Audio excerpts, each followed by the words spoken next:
Donc voilà le camping, enfin c'est pas un camping, c'est un parking de restaurant qui actuellement est fermé. Donc on est là, on a décroché, et puis on est ici. Donc vous avez ici les premiers panneaux solaires qui ont été mis.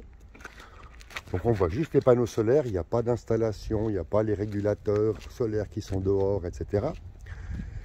Puis là on est dans le coffre, donc ça arrive ici, depuis le petit trou qui est là. Et là vous avez donc le deuxième panneau solaire, la deuxième rangée de panneaux solaires qui sont de ce côté-là. L'avantage des panneaux portables, c'est que première chose, on peut les utiliser tout de suite du bon côté du soleil. Et la deuxième chose, c'est qu'une fois qu'ils sont rangés, qu'ils sont pliés, qu'ils sont dans le coffre, à ce moment-là, ils sont à l'abri de la pluie, de la poussière, etc. C'est bien plus facile à nettoyer. Et puis comme de toute façon, je ne peux pas monter sur le toit. Pour moi, c'est une bonne solution. Je vais encore montrer que s'ils sont orientés, parce que derrière, il y a des petits pieds comme ça qui se clipent et puis qui montrent, qui fait qu'on peut avoir cette orientation face au soleil. Puis cas échéant, on en a un troisième qui est là. Là, comme ça, vous le voyez, il est plié, il est rangé. Que si on avait une deuxième pile à utiliser, eh bien, on pourrait la charger avec ce troisième panneau solaire. Les panneaux solaires donc sont mis là, vous avez bien compris, donc ils sont sanglés au fond du coffre. Au niveau du gaz, on a une bonbonne de gaz pour utiliser avec la cuisson. Donc une bonbonne, ça nous prend beaucoup de temps, donc on n'est pas embêté avec ça. Et là, c'est une plaine de réserve. Quand la première va lâcher, c'est typiquement suisse, donc de toute façon, on sait qu'on va devoir ramener les consignes en Suisse. Voilà.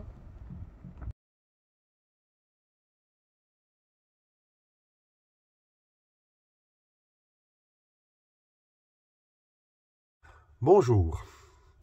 Je vais vous montrer, je vais profiter du moment que je dois changer ma cartouche de combustible méthanol pour ma pile à combustible FOI, de vous montrer comment ça fonctionne. Alors ici, vous avez le panneau d'affichage qui explique que le M10, donc 10 litres, est à 0%. Par contre, la batterie, elle est chargée à 13 volts 4, donc elle est impeccable. Et puis, ici, il y a le bidon de M10 de rechange. Et ici, vous avez ce qu'on appelle FOI Service Fluide. C'est une petite pipette qu'il faut couper. Et avec cette petite pipette, je vous montrerai, il faut la mettre là. Mais je vous montrerai où c'est. Il faut faire une petite manipulation.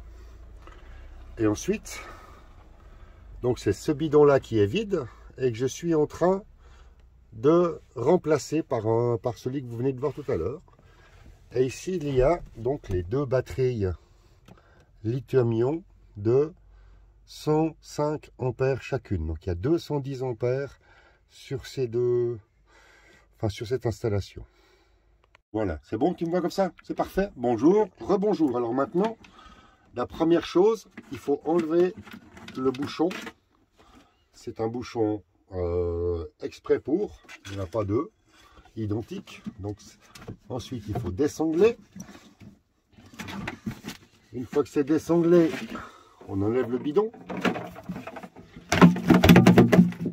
Il y a un truc plastique dedans, on ne sait pas ce que c'est. Et chaque fois que je mets une nouvelle cartouche, on n'entend pas. Et quand la cartouche est vide, on entend ce truc au fond. Peut-être montrer ici que pour chaque cartouche, il y a un support. Le support fait que la cartouche de 10 litres se met dans ce sens-là. Et si vous avez une de 5 litres, elle se met dans l'autre sens, en 5 litres. Donc on va mettre maintenant le bidon. Voilà, le bidon est mis. On va ressangler le bidon. Si on le sangle, c'est pour les transports, hein, pour les trajets, parce qu'autrement, c'est toujours quelque chose qui, si on appuie, ça risque de bouger. Donc il vaut mieux bien l'arrimer. Voilà ce qui est fait. Ensuite, deuxième chose, ouvrir. Voilà, ça part tout seul. On voit que c'est un, on peut pas mettre n'importe quel bidon, donc c'est juste le bidon de méthanol EFOY qui est compatible avec la pile EFOY. Simplement remettre le capuchon avec le tuyau. Voilà. Ça, c'est le changement de la bouteille de 10 litres. Tu peux éteindre. Voilà. Voilà, maintenant, on va mettre le fluide de service. Pour pouvoir, où c'est qu'on le met? Alors, d'abord, on le met ici. Ce qui fait qu'il faut enlever le tuyau ici. On enlève le tuyau, là. Voilà. On enlève le tuyau. Une fois que le tuyau est enlevé, il faut couper à peu près à la moitié. Parce que si vous le faites trop haut, c'est trop fin. Puis si vous le faites trop bas, vous ne pouvez pas rentrer la pipette dans le trou. Donc vous coupez bien au milieu. Attention, ça va partir. On le retrouvera tout à l'heure. Voilà. Bah, tout à l'heure, c'est maintenant. Hop là. Et ensuite, on fait comme ça avec la pipette. On la prend. On la met à l'horizontale. On pousse bien au fond. Et maintenant, on appuie. Tic, tic, tic, tic, tic, tic, tic. On relâche pour que ça prenne de l'air. On appuie. On relâche. Et on rappuie. Comme ça, c'est le meilleur moyen de ne pas en mettre à côté. Voilà. Une fois que le fluide est mis, on remet le tuyau. Voilà le tuyau.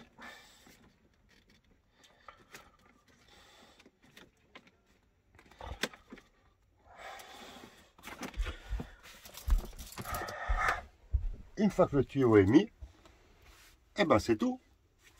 La prochaine manipulation maintenant, c'est de venir dire à la pile qu'on a changé le tuyau. Et ça se fait avec le panneau d'affichage. Le panneau d'affichage, ici bidon, M10 changé. M10 changé, il demande quelle cartouche on a mis. Est-ce que c'est une cartouche M5 ou M10? On remet du M10. Changer cartouche. Voilà, ça c'est fait. Hein, changer cartouche M10. Voilà, bah c'est bon normalement. Hop, sauvegarder. Et là, on vient de changer d'affichage. Il a reconnu que j'ai mis un bidon de 10 litres à 100% plein. Voilà. Puis c'est fini. C'est pas plus compliqué que ça. Donc si moi j'y arrive, vous y arrivez aussi. Hein. Voilà. Je trouve beaucoup plus simple d'utiliser le panneau d'affichage qui est relié directement à la pile.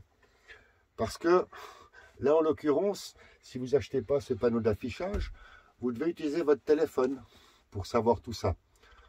C'est ce que vous vend le vendeur, mais vous voyez, on ne peut pas utiliser le téléphone pour faire une petite vidéo à ce sujet, et puis avoir le téléphone pour vous montrer les affichages. Donc, non, puis surtout, il n'y a pas besoin.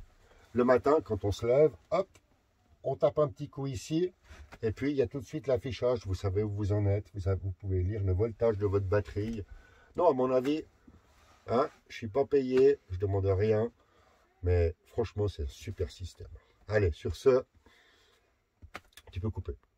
Alors voilà, puis maintenant pour conclure, je vous montre que on a remis le couvercle. Là, vous avez donc le convertisseur qui est alimenté donc par la batterie, les deux batteries et la pile que vous avez vu. Et ici, c'est ce que vous appelez, vous, une EcoFlow. Donc, c'est une batterie c'est une batterie convertisseur de 220 volts, donc qui donne du 220. Et qui justement arrive à 2500 watts, c'est-à-dire que c'est avec cet appareil que nous allons utiliser justement les plaques électriques qui sont là. Voilà, maintenant pour la suite, je vais vous montrer que là donc c'est la pile qui est donc 500 watts qui est en train de se charger avec les panneaux solaires que j'ai posés à l'extérieur. Les panneaux solaires donc passent par le trou qui sont là.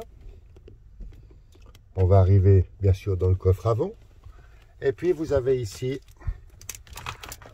les deux régulateurs solaires. Voilà. Celui-là il fait 5,4 ampères. Et puis maintenant on va aller dehors pour voir la suite. Alors on arrive maintenant au bus, à la cabine. Et justement vous reconnaissez la même, donc une deuxième pile orange. Et cette pile orange là, elle est reliée ici par ce petit fil, hein, qui est une simple petite fiche ronde, qui est reliée à l'allume-cigare. J'ai un prolongement ici, allume-cigare, pour pouvoir alimenter la dashcam LGPS. Donc il y a trois sorties sur cet allume-cigare qui vont permettre justement de pouvoir charger cette pile pendant qu'on roule.